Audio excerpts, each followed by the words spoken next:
اس رستے کا ایک اچھا اور خوبصورت مسافر بن سکتا ہے۔ قرآن مجید نے خود ان لوگوں کا طریقہ بیان کیا، ان کی عظمت بیان کی جو اللہ کے بندے کہلاتے ہیں۔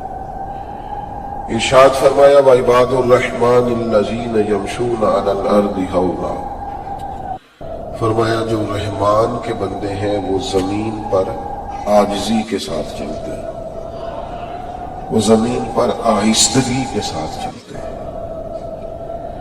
ان کے مزاجوں میں وفاداری ہوتی ہے، کسی جگہ بھی وہ بکھرے ہوئے، کسی جگہ بھی کسی چیز کے اندر وہ تمہیں مبالغہ کرتے نظر نہیں آئیں گے، ان کی طبیعتوں میں ٹھہراؤ ہوتا ہے۔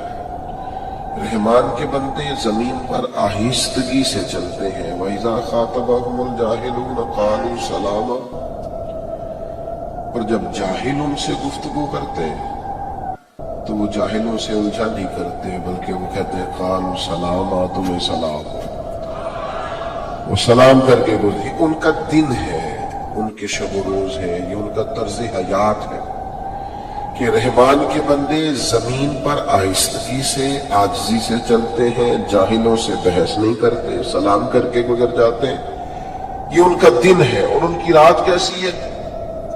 وَالَّذِينَ يَبِيتُونَ لِرَبِّهِمْ سُجَّدًا وَقِيَامًا،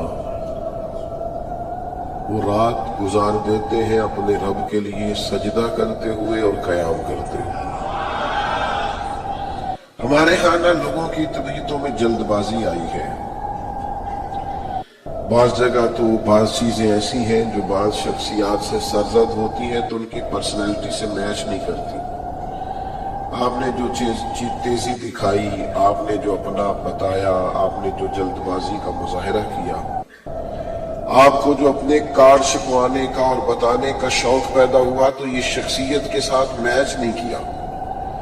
رحمان کے بندوں کی طبیعتوں میں بھلا کی آہستگی ہوتی ہے، وفادار ہوتے ہیں، مزاج میں ٹھہراؤ ہوتا ہے۔ وہ لوگ چونکہ شاندار لوگ ہوتے ہیں، لہذا کسی قسم کا بھی الجھاؤ ان کی زندگیوں میں نظر، تھوڑی سی آہستگی پیدا کی جائے، تھوڑی سی عاجزی۔ دیکھیں نہیں، خوشبو بتایا نہیں کرتی، خوشبو تو آیا کرتی ہے۔ اگر کہیں کوئی چیز موجود ہے تو وہ نظر آ جائے گی۔ آپ کو تعارفی کارڈ کیوں چھپوانا پڑا؟ آپ کو اپنی خدمات کو بتانا کیوں پڑا؟ آپ کو یہ کیوں ضرورت پیش آئی کہ آپ بار بار اس کا اظہار کریں کہ میں بھی ہوتا ہوں؟ لہجے میں آہستگی، تواضع، ٹھہراؤ۔ دور سے ایک شخص چلا، اس کی اصل تو بخاری میں موجود ہے، لیکن قاضی ایاز رحمت اللہ علیہ نے کچھ تفصیل کے ساتھ اس روایت کو نقل فرمایا ہے۔ حضرت انس بن مالک رضی اللہ تعالیٰ عنہ، سیدنا ابو ہریرہ رضی اللہ تعالیٰ عنہ، ہر دو حضرات اس مقدس حدیث کے راوی ہیں۔ کہتے ہیں ایک شخص حضور کی بارگاہ عالی مرتبت میں حاضر ہوا، اللہ تعالیٰ نے نبی کریم علیہ السلام کو بہت رعب عطا فرمایا۔ حضور فرماتے ہیں ابھی میں اپنے دشمن سے 1 مہینے کی مسافت پہ ہوتا ہوں، مہینہ لگے گا دشمن تک جانے میں، پر میرے دشمن پر میرا رعب طاری ہو جاتا ہے۔ اللہ نے رعب عطا کیا۔ تو ایک شخص ملک شام کا نبی کریم کی خدمت میں حاضر ہوا تو سرکار کی جلال نبوت سے وہ کانپنے لگا۔ تو حضور فرمانے لگے آپ ڈرتے کیوں ہیں؟ تو انہوں نے عرض کیا کہ میں مدینے کی اسٹیٹ کے سربراہ کے پاس آیا ہوں، ایک مملکت کے سربراہ کے پاس آیا ہوں۔ تو بادشاہوں کے بڑے آداب ہوتے تھے، بڑے پروٹوکول ہوتے تھے، مجھے ڈر لگ رہا ہے، مجھے وہ آداب نہیں آتے۔ قربان جائیں، بات کہاں کی تھی، وہ چلی کہاں گئی؟ محبوب کی آنکھوں میں تو آنسو آ گئے۔ حضور فرمانے لگے تو کسی بادشاہ کے پاس نہیں آیا، تو اس بیٹے کے پاس آیا ہے جس کی ماں گوشت کے خشک ٹکڑے کھا کے بھی گزارا کر لیتی۔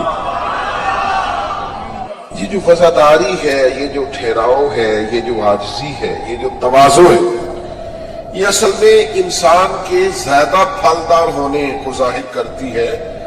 جن لوگوں کے اندر زیادہ علم آتا ہے ان میں زیادہ ٹھہراؤ آتا ہے، جن لوگوں کو اللہ زیادہ عہدے عطا کرتا ہے ان لوگوں میں سنجیدگی زیادہ آتی ہے، جن لوگوں کے پاس فہم، فراست، تدبر، دانائی زیادہ ہوتی ہے وہ لوگ زیادہ وفادار ہوتے ہیں۔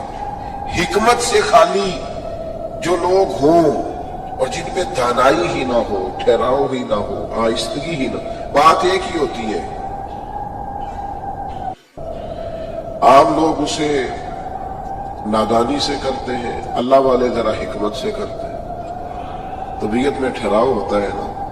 یعنی تقریر وہی ہے، میرے جیسا آدمی کرے گا تو اثر اور ہے، کوئی اللہ والا کرے گا تو اثر اور ہے، اس لیے کہ رب کے بندے وفادار ہوتے ہیں تو ادعو الی سبیل ربک بالحکمہ، وہ جب بات کرتے ہیں تو دانائی کے ساتھ کرتے ہیں، ان میں ٹھہراؤ ہوتا ہے۔ دیکھیے درویش نے لکھا ہے کہ ایک بادشاہ کو خواب آیا تھا، اس نے خواب میں دیکھا کہ میرے سارے دانت ٹوٹ گئے۔ اس نے ایک تعبیر بتانے والے سے تعبیر پوچھی، کہا کہ میں نے خواب دیکھا ہے میرے سارے دانت ٹوٹ گئے، تو تعبیر بتانے والے نے کہا بادشاہ مجھے بڑے افسوس سے تعبیر بتانی پڑ رہی ہے، آپ کے رشتہ دار، بہن، بھائی، بیوی، بچے سب آپ کی زندگی میں انتقال کر جائیں گے۔ بادشاہ کو بڑا غصہ آیا، اس نے تعبیر بتانے والے کو سزا دی، سب کے بغیر جی کے میں کیا کروں گا۔ ایک اور شخص تعبیر بتاتا تھا لیکن تھا کوئی دانا، تھا کسی کوئی درویش کے پاس بیٹھنے والا۔ بادشاہ سے لوگوں نے کہا ان سے تعبیر پوچھ لیں، شیخ کو بلایا، بلا کر کے کہا کہ میں نے خواب دیکھا ہے کہ میرے سارے دانت ٹوٹ گئے ہیں، تعبیر کیا ہے؟ تو بڑے دھیمے انداز میں، بڑے خوبصورت لب و لہجے کے ساتھ، شگفتہ انداز تکلم کے ساتھ وہ درویش فرمانے لگے بادشاہ سلامت مبارک ہو، اس خواب کی تعبیر یہ ہے کہ اللہ خاندان میں سب سے لمبی عمر آپ کو عطا فرمائے گا،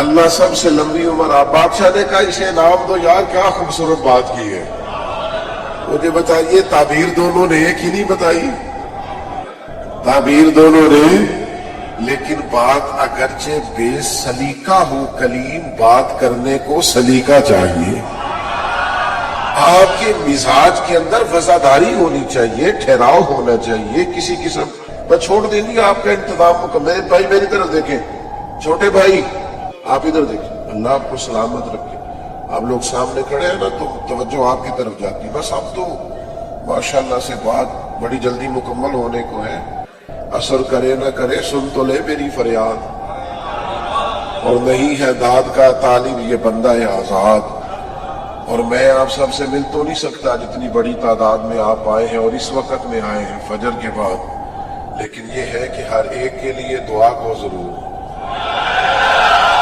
اور جو بالکل ہمیں نظر نہیں آ رہے لوگوں کے پیچھے چھپے ہوئے ہیں وہ ہمیں نظر نہیں آ رہے پر اللہ رسول کو تو نظر آ رہے ہیں، اللہ تعالیٰ تو سب کی دلوں کے حال کو جانتا ہے، تو سب کا آنا اس کی حضور قبول۔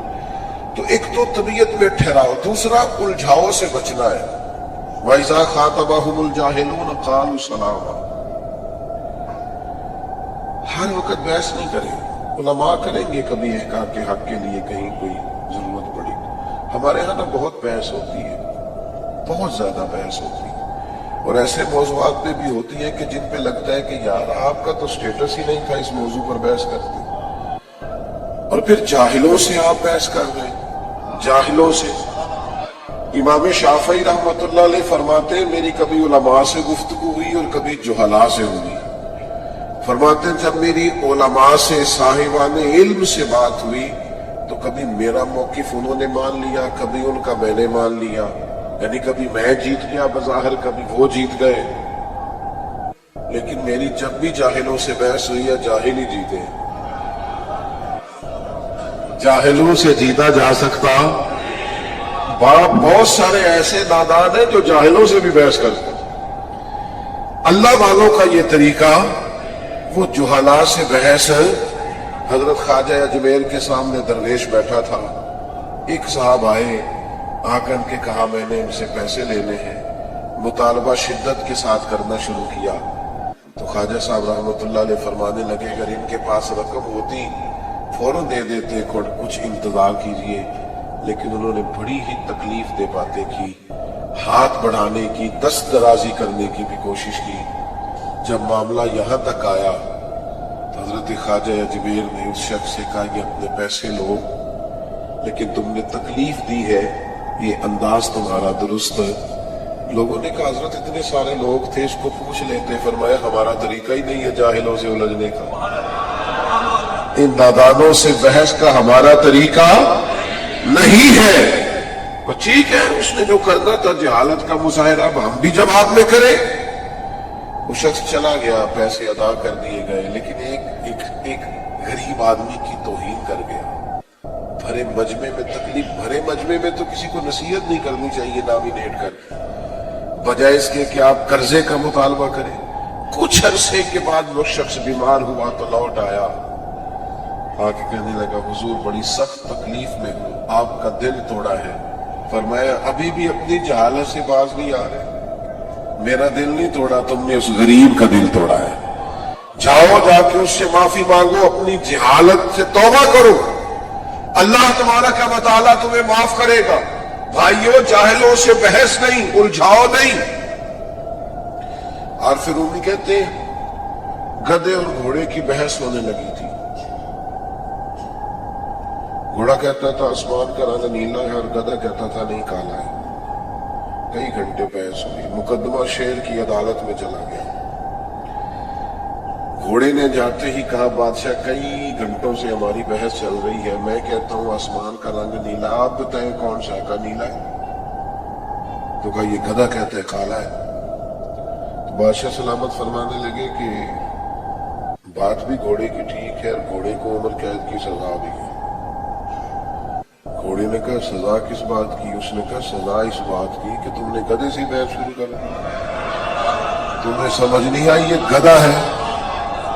کچھ گدھے ہیں ان سے بحث نہیں ہوتی، قالوا سلاما، ان کو سلام کیا جاتا ہے۔ بھائی اب آپ گدھے سے بھی بحث کریں گے، وہ ہمارا معیار نہیں ہے، ہمارا سٹیٹس نہیں ہے۔ اس آدمی کے ساتھ بات کرنا یہ ہمارے معیار کے خلاف ہے۔ آپ کبھی بھی کسی گدھے سے بحث نہیں کریں، بلکہ کیا کریں، اس کو سلام کریں اور کوشش کریں تھوڑا دور سے کریں، تھوڑا سا ہٹ کے کریں، دور سے۔ قالوا سلاما۔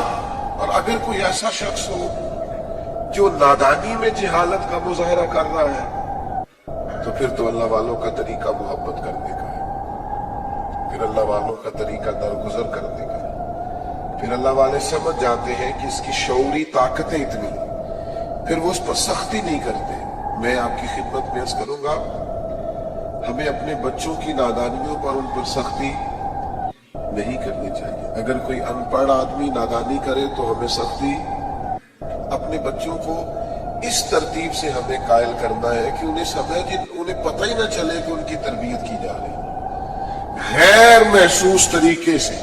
جب 15 لوگوں کے بیچ بیٹھ کے ہم اپنے بچے کا شکوہ کرتے ہیں نا کہ دیکھو جی باقی تو سارے ٹھیک تھے، یہ نالائق بھی ہے، نافرمان بھی ہے، ضدی بھی ہے، تو آپ اسے پکا کر رہے ہیں ضد پر، آپ اسے نالائکی پر پختہ کر رہے ہیں، آپ اس کا ذہن بنا رہے ہیں بغاوت والا، خودارا۔ ہمارے بچے، نبی کریم علیہ السلام کا طریقہ مبارکہ یہ تھا کہ اگر کبھی کسی شخص کی شکایت آتی تو سرکار اس خوبصورتی کے ساتھ اصلاح کرتے، اس پیار کے ساتھ سمجھاتے۔ میں کیا کروں، میری ملت کا جوان برا نہیں ہے،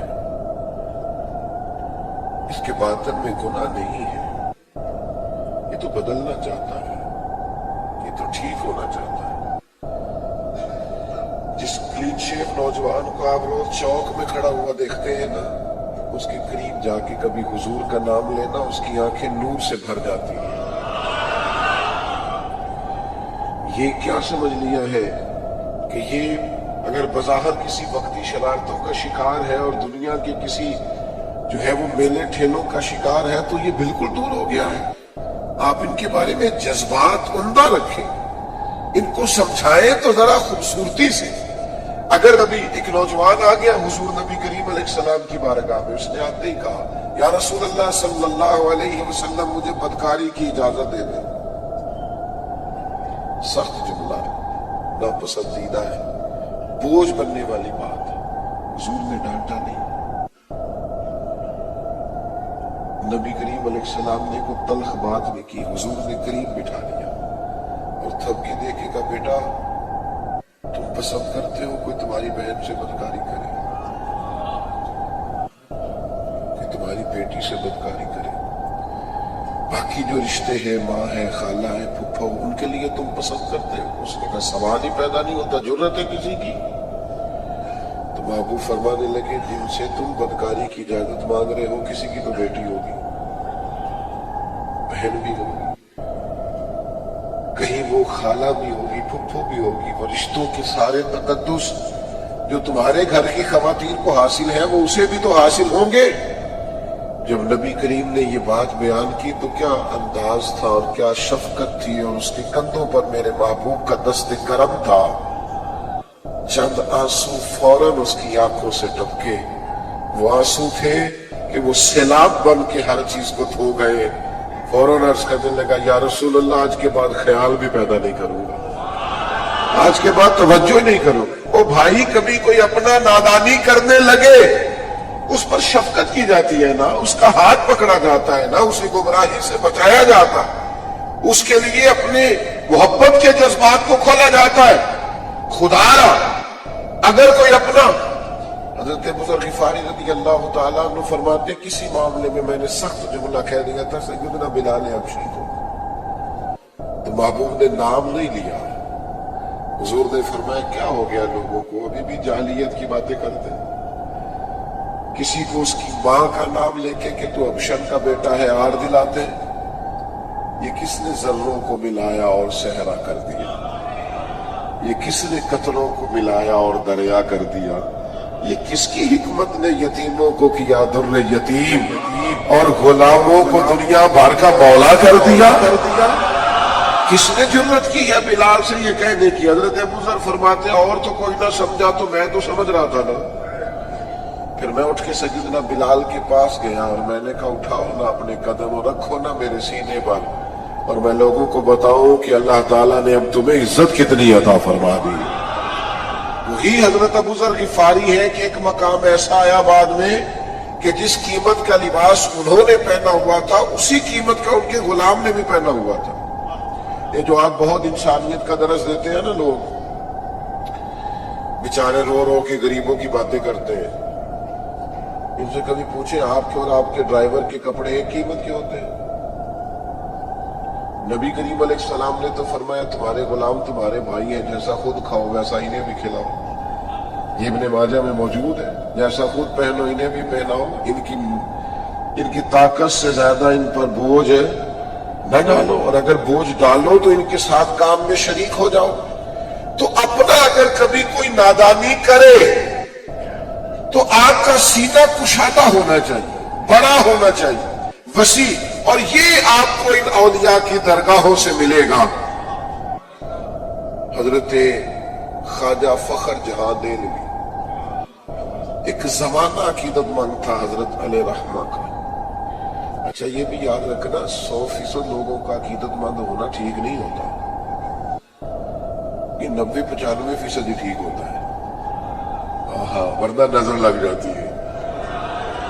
یہ تھوڑا بہت جو 2-4 لوگ ہوتے ہیں نا، یہ بھی بیچارے کسی معاملے میں حکمت کا تقاضا ہوتے ہیں۔ لیکن میری یہ گزارش رہتی ہے اکثر طلباء سے، یہاں تو چونکہ بزرگ علماء بیٹھے ہیں ان سے تو میں کیا کلام عرض کروں گا، طلباء سے میں اکثر کہتا ہوں یار 100 لوگ جمعہ پڑھنے آئے تمہارے پیچھے، 2 تمہارے مخالف ہیں، 98 تو محبت والے ہیں، اور تم نے ساری تقریر 2 بھی کر دی۔ اللہ کے بندے تو 2 کو چھوڑ دے، 98 کی بات کر جو تیرے ساتھ پیار کرتے ہیں۔ آپ کو بس وہی نظر آ رہا ہے جو آپ کا مخالف ہے، آپ کو وہ کیوں نظر نہیں آ رہا جو آپ پر جان دیتا ہے؟ آپ کو سمجھنا چاہیے، لیکن ہمارے ہاں شعوری مسئلہ کچھ ایسا ہے، بھول جائیں اپنوں کی نادانیوں کو، ذہن میں وسعت پیدا کرے۔ حضرت فخر جہاں دہلوی جہاں پورا دلی پورا ہندوستان ان سے محبت کرتا، وہاں بادشاہ مخالف ہو گیا. اس نے کہا یہ مولوی زیادہ مضبوط ہو گیا تو میرے لیے مسئلہ نہ کر دے. ایک طوائف کو تیار کیا، اسے پیسے دیے، اداکاری سکھائی. حضرت جمعے کے خطبے کے بعد نیچے اتر رہے تھے، دائیں بائیں مریدوں کا ہجوم تھا. عقیدت مند صرف ایک جھلک دیکھنے کو بے چین تھے. وہ بنی سوری عورت شیخ کے سامنے آ کے کھڑی ہوئی اور اس طرح گفتگو کرنے لگی جیسے بڑی پرانی جاننے والی ہو. السلام علیکم، طبیعت کا کیا حال ہے؟ وہ کمر میں درد تھی، اب کیا پوزیشن ہے؟ وہ جو سارے مرید پکے تو نہیں نہ ہوتے، کچھ کچے پکے بھی ہوتے ہیں. تو کچھ لوگ پریشان ہو گئے کہ یہ کیا معاملہ ہے، اس کے ساتھ حضرت کی شناسائی کا کیا مطلب ہو؟ قربان جائے. پھر فوراً کہنے لگی آپ رات میرے گھر آئے تھے تو مجھے کھوٹے سکے دے گئے، میں بازار گئی ہوں دکاندار نے لیے نہیں. اللہ والے وفادار ہوتے ہیں، انہیں کہاں پریشانی ہوتی ہے، ان بات پرواہ ہی نہیں کرتے. فرمانے لگے 3 دفعہ اپنی زبان سے بولے. فرمانے لگے بیٹی، او میری بیٹی، او پیاری بیٹی، تو نا یہ کھوٹے سکے دے جا اور اصلی والے لے جا. اور بیٹا ضرورت نہیں ہے ان چیزوں کی، دوبارہ بھی ضرورت پڑے کبھی تو آ جانا، فخر جہاں کا دروازہ کھلا ہوا ملے گا. ہم تو دشمن کو بھی پاکیزہ سزا دیتے ہیں، بس ہاتھ اٹھاتے نہیں، اسے اس کی نظروں سے گرا دیتے ہیں، اس کی نظروں سے گرا دیتے ہیں. یہ حوصلہ اللہ والوں میں ہوتا ہے. فرمایا تو اس طرح کرنا، کھوٹے دے جا اور اصلی لے جا. یہ جملہ شیخ نے کہا اور تیزی سے سیڑھیاں اتر گئے مسجد کی. چند منٹ کو خاتون سکتے میں رہی، پھر دوڑ کے سامنے سے آئی اور حضرت کے قدموں میں بیٹھ گئی اور پھر رو رو کے کہنے لگی مجھے تو پیسے دیے گئے تھے آپ کو بدنام کرنے کی، سازش رچی گئی تھی، پر آپ کس کستوری اور کس سندل کے بنے ہوئے ہیں. میں تو وہ کم نصیب ہوں کہ جس کی بیٹی ہوں انہوں نے بھی بیٹی کہنا چھوڑ دیا، جس کی بہن ہو اس نے بھی بہن کہنا چھوڑ دیا ہے، اور میں آپ کو بدنام کرنے آئی اور آپ نے مجھے ہی بیٹی بنا لیا ہے. اور 1 دفعہ نہیں اور 3 دفعہ بیٹی کہا ہے.